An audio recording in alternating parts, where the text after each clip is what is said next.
খেলা তো শেষ হয়ে গেল। তাই তো কত 9 মিনিট বাকি উঠে গেলেন হাতিয়ার সেই ম্যাচে কেউ ম্যাচ ড্র, এখন ম্যাচ ড্র। বাংলাদেশ এই ম্যাচ হারার কথা ছিল না।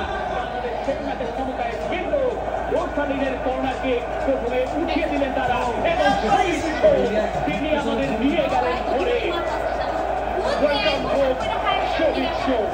দারুণ একটা সেটা দেখানোর কোনো সুযোগই ছিল না। এবং দেখুন যে হেডেরটা সেটাই আসলে ঝুড়িনীয়। খানিক্ষণ আগে তিনি টাইম ওয়েস্ট করছিলেন না, তিনি আসলে এই গোলে খলনায়ক হচ্ছেন।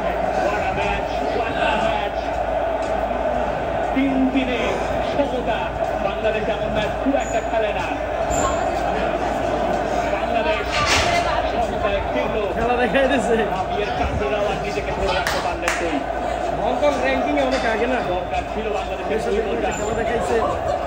আসলে অনেক বড় ম্যাচ। বলছিলাম যা ছোট ছিল ছোট ছোট ঠিক তাই বাংলাদেশ একটা উইনার কেন খুঁজবে না, সেটা করে যাচ্ছেন।